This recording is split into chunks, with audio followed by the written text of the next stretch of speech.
A ruthless CEO, a rain-soaked hangar in Teterboro, a janitor on his knees under the wing. What Evelyn Vance discovered that stormy morning wasn't just a brutal delay. It was a deliberate silence inside Hangar 4, like someone had unplugged the future. It was a plan engineered to make 100 million vanish without fingerprints. A plan that would have worked if she hadn't looked in the wrong place and chosen to humiliate the wrong person. This is the story of how one contemptuous order changed 3 lives forever. See, the rain at Teterboro Airport wasn't just falling. It was an assault. It hammered against the corrugated steel roof of Hangar 4 with the violence of shrapnel, a deafening, relentless static that drowned out thoughts and buried hope. Inside the cavernous space, the air was heavy, smelling of ozone, cold concrete, and the sharp, chemical sting of high-octane jet at one fuel. It was 8:14 a.m. on a Tuesday that felt like the end of the world. Evelyn Vance stood near the nose gear of her $75 million asset, her silhouette sharp and jagged against the gray light filtering through the high windows. She was the CEO of Vance Global, a logistics empire built on precision, speed, and ruthlessness. But right now, she was powerless. She looked down at her wrist. The crystal face of her Patek Philippe Nautilus reflected the distortion of her own fury. The second hand swept past the 12. Tick, tick. Each second was a hemorrhage. $100 million waited in Zurich, the merger of the decade. The acquisition that would silence her critics and cement her legacy as the youngest titan in aerospace history. But the signature had to be delivered in person by 5 p.m. Central European Time. "Repeat that," Evelyn said. Her voice wasn't loud. It was a terrifying low-frequency tremor that cut through the noise of the rain.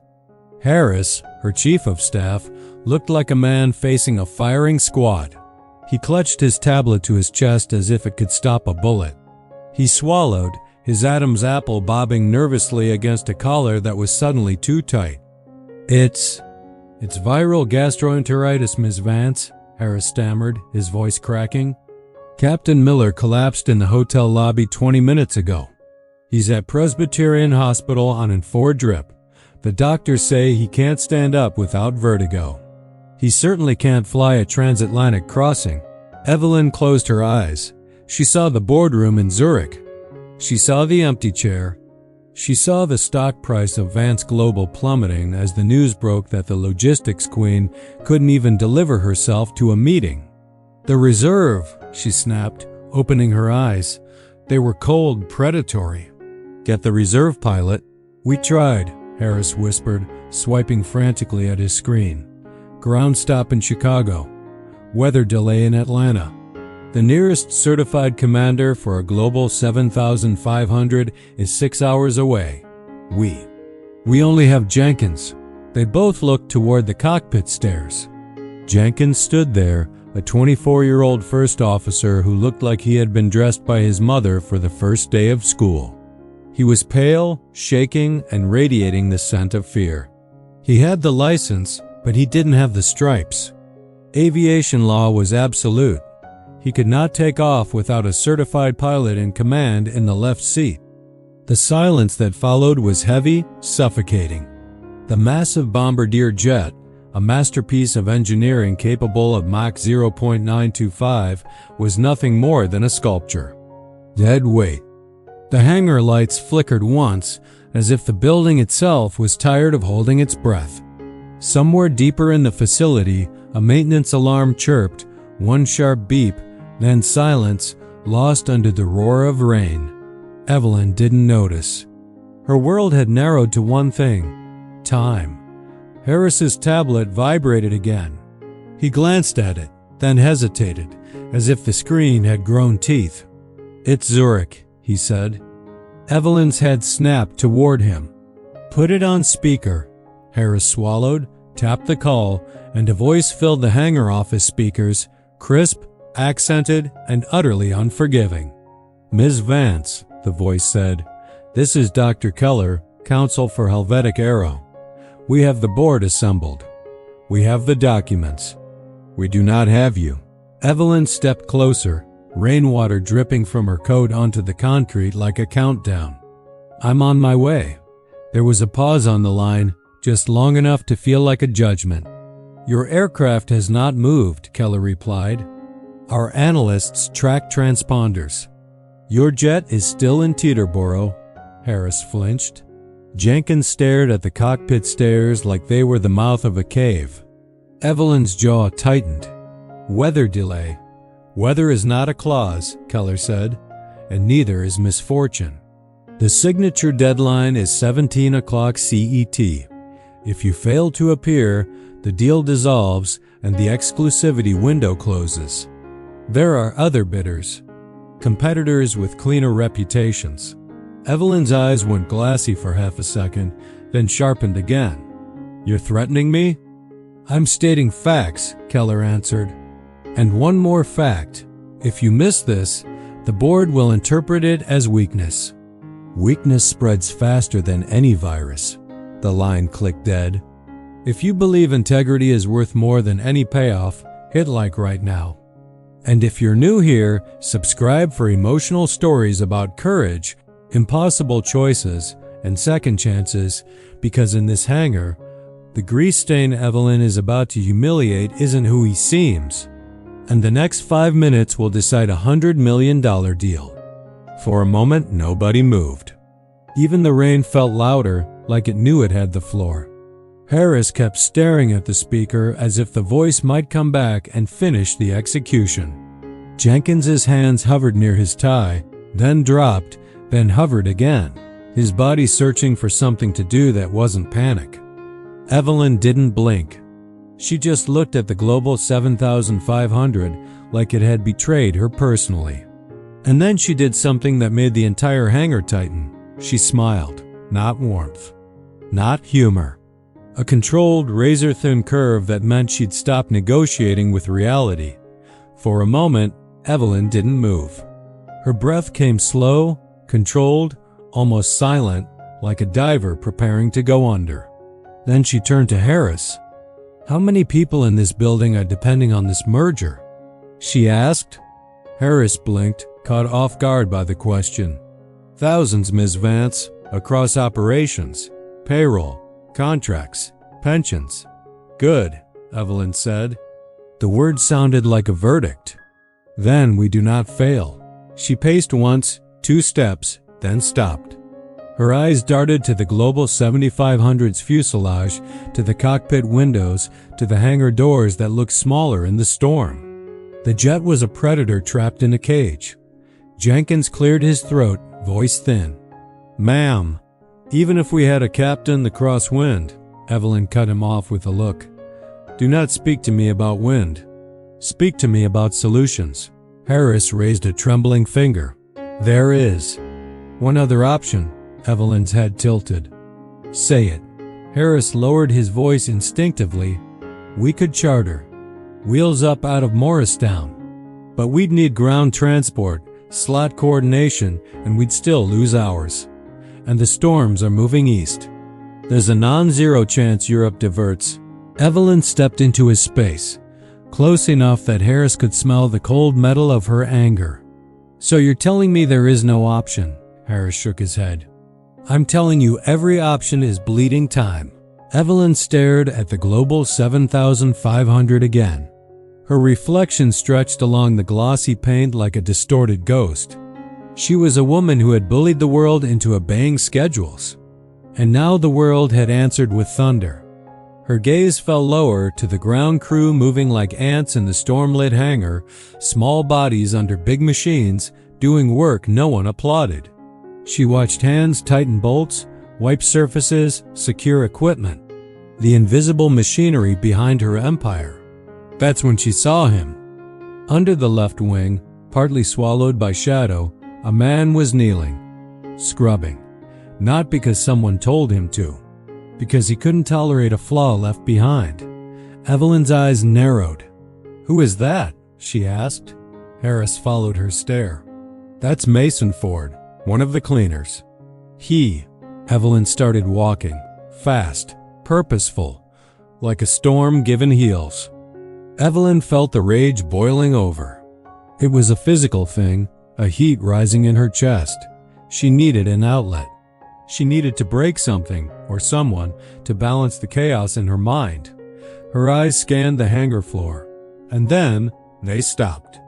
Under the left wing, shadowed by the massive Rolls-Royce Pearl engine, a figure was moving. A man on his knees, scrubbing. She didn't call his name yet. She watched him first. Watched the patience in the movement, the way he kept his shoulder clear of the tire, the way he set his rag down like it mattered. Evelyn's instincts were built on patterns, and this pattern didn't fit a cleaner. It irritated her. And irritation inside Evelyn Vance became cruelty with a schedule. Mason Ford didn't look up. He focused on the hydraulic strut in front of him. The chrome cylinder was weeping a tiny amount of fluid, a microscopic imperfection that no one else would notice. But Mason noticed. He worked with a rhythm that was almost hypnotic. Wipe, inspect, polish. His navy blue jumpsuit was a map of his life, stained black at the knees, smeared with grease at the elbows, frayed at the cuffs. The name tag on his chest read Mason, but the mound was unraveling, much like his patience. He was the ghost of Hangar 4, the man who emptied the chemical toilets, the man who wiped the bugs off the windshields, the man who existed only to make others look shiny. A vibration buzzed against his ribs. Mason paused, his hand freezing mid-wipe. He reached into his pocket and pulled out a cracked smartphone. New message, Leo, son, dead, don't forget. 3:30 p.m. The volcano needs to dry before the judges come. Mrs. Gable said if there's no smoke, I lose points. Mason stared at the screen. The hard lines of his face softened. For a second, the grease and the cold hangar disappeared. He saw Leo's messy hair, his glasses sliding down his nose, the sheer, unadulterated excitement about a paper match mountain they had built on the kitchen table over 3 sleepless nights.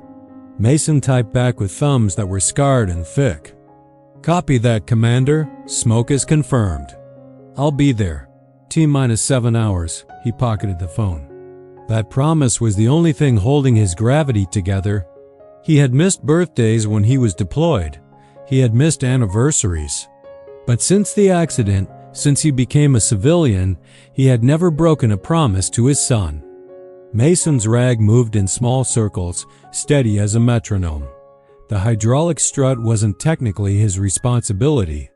The official checklist for his role didn't include inspecting weeping seals or checking for hairline leaks. But Mason didn't think in job descriptions. He thought in consequences. A thin bead of fluid had pooled and stopped, just enough to be ignored by anyone in a hurry. Mason wasn't in a hurry. He leaned closer, squinting. The leak wasn't active under static load. That meant it would worsen under vibration, under taxi, under torque. He reached into his pocket, pulled a cheap penlight, and angled it along the chrome. The light revealed a faint crescent, a tiny imperfection near the seal. Mason's jaw tightened. Across the hangar, a junior mechanic named Ruiz was wrestling with a tool cart, trying to keep it from rolling in the draft that whipped under the doors. Ruiz, Mason called, quiet, not commanding, but certain. Ruiz looked over, surprised that the cleaner knew his name. Yeah? Don't move the cart under the wing, Mason said. You'll clip the static wick on the trailing edge. And tell maintenance supervisor the left main strut is sweating at the seal. Not a showstopper yet, but it wants attention. Ruiz hesitated. How do you? Mason didn't answer the question. He just went back to wiping. Because answering would open doors he'd welded shut years ago. Ruiz stared for a second longer, then nodded slowly and wheeled the cart away from the wing like he'd been warned by someone with rank. Mason's phone buzzed again. Another vibration, weaker this time, like the device was running out of patience. He ignored it for one beat, finished the circle he was on, then checked the screen. Not a new message, just the same reminder sitting there like a promise with teeth. 3:30 p.m. Volcano. Smoke. Mason slipped the phone away and allowed himself the smallest exhale. He remembered Leo's hands, small and sticky with glue, carefully placing rocks around the papier match mountain. He remembered the way Leo had looked up and said, "This time you're really coming, right?" Mason had answered without thinking, "I'm not missing it." That promise wasn't sentimental. It was structural. It was the beam holding up the house of his life after everything else had collapsed. A rolling thunderclap made the hangar vibrate. The Global 7500 skin pinged softly as it cooled and warmed in uneven pulses. Mason's mind, without permission, traced systems. Electrical buses, hydraulic pressure, the APU start sequence, crosswind limits. Not fantasies. Muscle memory. He hated that about himself. How the body remembers even when the heart begs it to forget. He pushed the thought away, scrubbed it harder, and tried to stay invisible. Then the voice came, sharp and loud enough to slice through rain and metal and shame. "Hey, you, grease stain." Mason froze. Not because he was afraid of being yelled at. He'd been yelled at by officers with medals and by strangers with broken hearts. He froze because something in the tone wasn't just anger, it was hunger. The kind of hunger that looks for a target. He stood up slowly, the joints in his back reminding him, quietly, cruelly, why he no longer wore a flight suit. He turned, already knowing the kind of person walking toward him. Evelyn Vance. She didn't walk like she was stepping on a floor. She walked like the floor owed her something. "Hey, you, grease stain." The voice hit him like a physical blow. Mason sighed, a long exhale that carried the weight of 10 years of silence. He slowly stood up, unfolding his frame. He was tall, deceptively built, hiding power under the slump of a man who was trying to take up less space in the world. He turned. Evelyn Vance was marching toward him, her heels clicking like gunshots on the concrete. "Yes, ma'am?" His voice was gravel, rough and deep. "I see you," Evelyn hissed, stopping inches from his face. She smelled of expensive perfume and desperation. "Every time I come here, you're lurking around this jet, staring at the avionics specs during your lunch break, polishing the fuselage when no one asked you to. You think because you wipe the oil, you understand the machine?" Mason looked at the jet. He didn't see a luxury asset. He saw a living organism of aluminum and wire. He saw the angle of attack sensors. He saw the beauty of the lift coefficient. "It's a good aircraft, Ms. Vance," Mason said quietly. "The Global 7500 respects a steady hand. The crosswind limits are generous if you know how to talk to the rudder." Evelyn laughed. It was a sharp, cruel sound. "Talk to the rudder? You clean toilets, Mason. You don't know the first thing about flight dynamics. You're a janitor with delusions of grandeur." She looked around. The ground crew had stopped working. The security guards were watching. She had an audience. She wanted to humiliate him, to prove that even if she couldn't control the weather, she could still crush a subordinate. "Since you're such an expert," Evelyn sneered, pointing a manicured finger at the open cockpit door. "Get in. Prove you're not just a waste of payroll. Taxi this bird to the runway holding point. Let's see if you can even start the APU without blowing up the hangar." Mason stood still. The wind howled outside. "I have work to do, Ms. Vance, and I have to leave by 3. You leave when I tell you to leave." Evelyn shouted, her voice echoing off the steel beams. "Get in that seat or you're fired, right now. And I'll make sure you're blacklisted from every airfield in New Jersey. You won't even get a job washing rental cars." The threat hung in the air. Poverty. Mason knew it intimately. He thought of Leo, the science fair, the tuition for the special math camp Leo wanted, the rent that was 2 days late. He looked at Evelyn. He looked at the terrified kid Jenkins shaking in the cockpit. And then he looked at the plane. Something shifted in Mason's eyes. The dull glaze of the janitor vanished. A spark ignited deep in the iris, a cold blue flame that hadn't burned in a decade. His shoulders rolled back. The slump disappeared. He grew 2 inches taller just by standing straight. "You want me to taxi it?" Mason asked. The gravel was gone. His voice was now surgical steel. "I want you to try," Evelyn mocked. "Fine." Mason dropped his rag. It hit the floor with a wet slap. He walked to the stairs. He didn't rush. He moved with a fluid, predatory grace that made the ground crew step back instinctively. He ascended the steps, not as a cleaner, but as a king reclaiming his throne. Mason slid into the left seat. The captain's seat? The smell of the cockpit, heated electronics, leather, and conditioned air hit him like a drug. It was the scent of his past.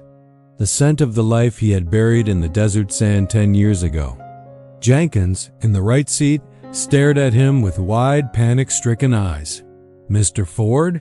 What are you doing? You can't just... Do you know where the battery master is?" "Quiet," Mason said. He didn't shout. He didn't even look at the kid. He just owned the space completely. "Checklist. Pre-start procedure." "What?" "I said, pre-start checklist, Jenkins. Read it." Mason's hands rose. They didn't fumble. They danced. His fingers, black with grease, moved across the overhead panel with a speed that blurred. Battery master. On. Standby instrument. Check. Hydraulic pumps 1 and 3. Auto. Nav lights. On. The cockpit screens flickered to life, bathing Mason's grease-smeared face in the cool glow of the primary flight display. The hangar filled with the rising whine of the auxiliary power unit, a scream of awakening power. Down on the tarmac, Evelyn crossed her arms, waiting for the error warning, waiting for the silence of failure. Inside the cockpit, Mason closed his eyes for a fraction of a second. The memory flashed like a lightning strike. The Red Sea, the cockpit of the VX-9 experimental stealth jet, the catastrophic failure alarm screaming in his ears. His wingman, Badger, yelling over the comms before the static cut him off. Below them, a soccer stadium packed with 60,000 civilians. Mason had 2 choices: eject now and save his spine, letting the burning jet fall into the crowd, or hold the stick, let the fire burn his legs, and steer it into the empty desert. He held the stick. The cockpit was too clean for that memory. That was the cruel part. No smoke, no screaming metal. Just polished screens and a polite chime from a business jet that expected civilized hands. Mason's fingers hovered over the start switches anyway, and for a heartbeat he wasn't sure if he was about to start an engine or restart a tragedy. Jenkins watched him like a man watching a stranger defuse a bomb. Then Mason exhaled through his nose, controlled, measured, and the hesitation vanished. Not fear. Choice. The kind of choice that costs you something. Mason opened his eyes. The ghost was gone. Call sign Phantom was back. "Engine 2 run. Start," Mason commanded. He pressed the button. The massive Rolls-Royce engine behind them ignited with a deep, chest-vibrating thrum that shook the tools on the workbenches outside. "Engine 1, run, start." The symmetry of power was restored. The jet was alive. Mason keyed the radio mic. He didn't use the hesitant, polite voice of a civilian. He used the crisp, clipped cadence of a military test pilot. "Ground. This is November Victor 75. Requesting immediate taxi to runway 19 via Kilo. We have the weather. We are moving." The air traffic controller paused over the radio. They knew the regular pilots. They didn't know this voice. It sounded like God giving instructions. "November Victor 75. Taxi via Kilo. Hold short 19er. Mason released the parking brake. The $75 million machine moved. It didn't lurch. It glided forward as if it were on rails. Evelyn's jaw dropped. She watched as Mason maneuvered the massive wingspan through the narrow hangar doors with inches to spare, without even glancing at the wing walkers. He rolled onto the taxiway. The rain was lashing the windshield. Mason turned to Jenkins. Ms. Vance wants to see if I know the machine. Let's show her. We're just taxiing, right? Jenkins squeaked. Mason looked at the runway. He looked at the storm clouds. He looked at the clock. Rotate at 118 knots. V2 is 130. Do not touch the controls unless I tell you. Do you understand? Departure? Jenkins yelled. Mason pushed the throttles forward. The engines roared, a sound of pure, unadulterated violence that shattered the morning calm. The jets surged forward, pressing them back into the seats. 80 knots. 100 knots. V1, Mason whispered. Rotate. He pulled the side stick back gently. The earth fell away. They weren't just flying. They were tearing a hole in the sky. Mason navigated the storm like he had written the code for the wind. The turbulence was severe, but his inputs were microscopic. He anticipated the gusts before they hit, banking the jet into the sheer, riding the chaotic air rather than fighting it. They punched through the cloud layer at 15,000 feet into blinding sunlight. The storm was below them now, a carpet of gray wool. Down in the hangar office, the mood had shifted from mockery to terror. Harris was hunched over his computer, typing furiously. He had bypassed the standard HR filters and used his administrative override to access the deep-level background checks usually reserved for security clearance. He took off, Harris whispered, looking out the window at the empty runway. Evelyn, he actually took off. Who is he? Evelyn asked. Her voice was barely audible. The arrogance had evaporated, replaced by a cold knot of dread in her stomach. Is he a criminal? Did he just steal my jet? No, Harris said. He turned the screen toward her. It was a scanned military document, heavy with black redaction bars. But the unredacted parts burned on the screen. Name, LCDR Mason Ford Calcine, Phantom. UNIT, VX9 Vampires, Air Test and Evaluation Squadron. Status, retired. Medical Honorable Awards. Distinguished Flying Cross with Valor. Purple Heart. Harris read the summary aloud, his voice trembling. Subject was the lead test pilot for the X-44 program. During a critical systems failure over San Diego, subject refused ejection order to guide the aircraft away from a populated stadium, sustained third-degree burns and spinal compression. Credited with saving estimated 45,000 lives. Evelyn felt the blood drain from her face. Her knees felt weak. She had called him a wrench monkey. She had taunted a man who had burned for strangers. She had told a legend to clean the floor. He's not a mechanic, Harris said, looking at the picture of a younger Mason in a flight suit. He's one of the best aviators this country ever produced. High above them, Mason leveled the wings. He checked the fuel flow. He checked the oil pressure. For a moment, he let himself feel it. The freedom, the perspective. The way the problems of the ground looked so small from up here. But then he looked at the dashboard clock. 8:45 a.m. Science fair, Mason muttered. Volcano, he keyed the mic.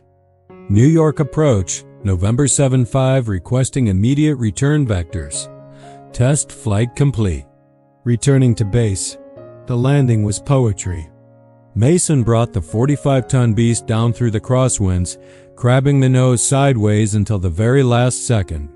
He kicked the rudder pedal, aligned the nose, and the main gear touched the wet runway with a kiss so gentle it wouldn't have woken a sleeping baby. He engaged the thrust reversers, slowing the jet with authoritative grace, and turned off the runway. He taxied back to Hangar 4. He shut down the engines. The silence returned.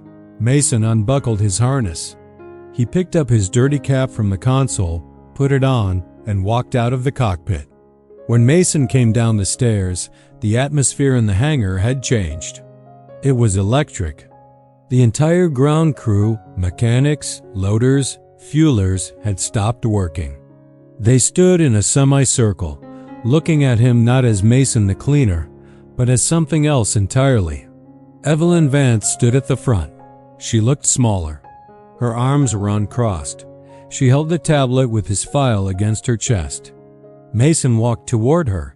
He didn't slow down. He headed straight for his locker. "Plane's ready, Ms. Vance. Systems are nominal. You just need a pilot." "Mason," Evelyn said. Her voice cracked. He stopped. He turned slowly. "My shift isn't over, but I'm taking my break now." Evelyn took a step forward. The rain had stopped, but the ground was still wet, reflecting the tension between them. "I saw the file," she said. Harris pulled it. Mason's jaw tightened. "That's classified. Why didn't you tell us?" Evelyn asked, genuinely confused. "You're scrubbing tires. You're cleaning filth. You could be flying for any airline in the world." "I made a promise," Mason said softly. "To my son, no more dangerous missions. No more disappearing. Mechanics go home at 5 p.m. Pilots miss birthdays. Pilots die in deserts." "I was wrong," Evelyn said. The words hung in the air. The crew gasped. Evelyn Vance never admitted she was wrong.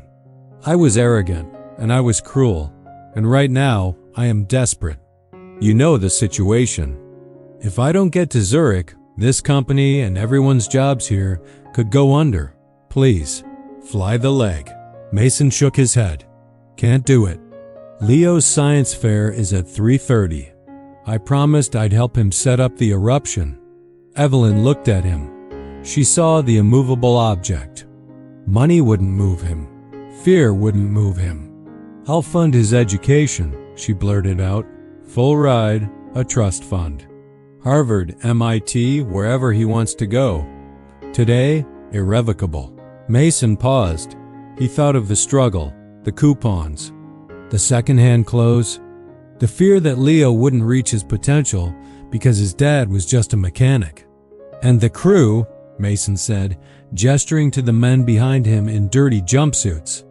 "Overtime pay, double time for weekends, retroactive for the last year, and new ventilation for the shop. The fumes in here are killing them." Harris choked. That's a significant budget increase." "Do it," Evelyn said instantly. "Done." Mason looked at his watch. He did the math in his head. "If we wheels up in 10 minutes, flight time 7 hours. I drop you, refuel, deadhead back supersonic. I can be on the ground by 2:45 p.m. "You have the job," Evelyn said, extending her hand. "Captain Ford." Mason looked at her hand. He didn't take it immediately. "One condition. Anything. Don't ever call me a wrench monkey again." "My name is Mason." Evelyn nodded, humility finally finding a place in her eyes. "Deal, Mason." He shook her hand. His grip was firm, rough with callus and oil. Then he turned to the terrified rookie, Jenkins. "Hey, kid," Mason shouted. "Get back in there. You're flying the radio, and try not to vomit on my instruments. We've got a timeline." 1 week later, the sun streamed through the open doors of Hangar 4. The air felt lighter. The smell of fresh paint and new ventilation systems filled the space. Mason sat in the cockpit of the Global 7500. He wasn't wearing a jumpsuit. He was wearing a crisp, white shirt with 4 gold stripes on the shoulder epaulets. But he wasn't looking at the runway. He was looking at the co-pilot seat. Sitting there, legs barely touching the floor, was a 10-year-old boy with messy hair and thick glasses. Leo, pinned to Leo's chest, was a blue ribbon. "First place science fair." "Flap set?" Mason asked. "Flaps 10, Leo replied, his voice squeaky but serious, mimicking his dad's tone perfectly. "Stabilizer trim?" 6.5 units green range, Leo pointed to the screen, grinning so hard his eyes were squinted shut. Mason smiled. It was the first time in 10 years his smile reached his eyes. The shadows were gone.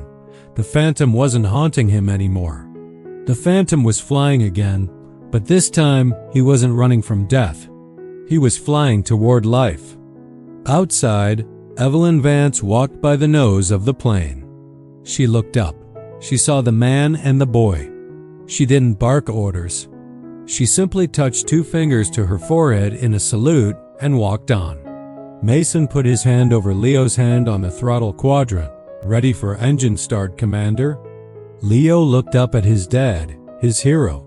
"Ready, Dad." The engine spooled up, a rising harmony of power and promise.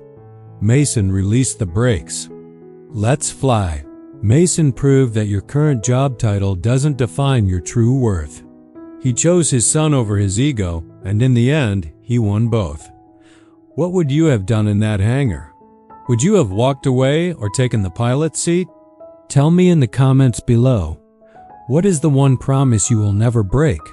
Subscribe for more stories that remind us who we really are.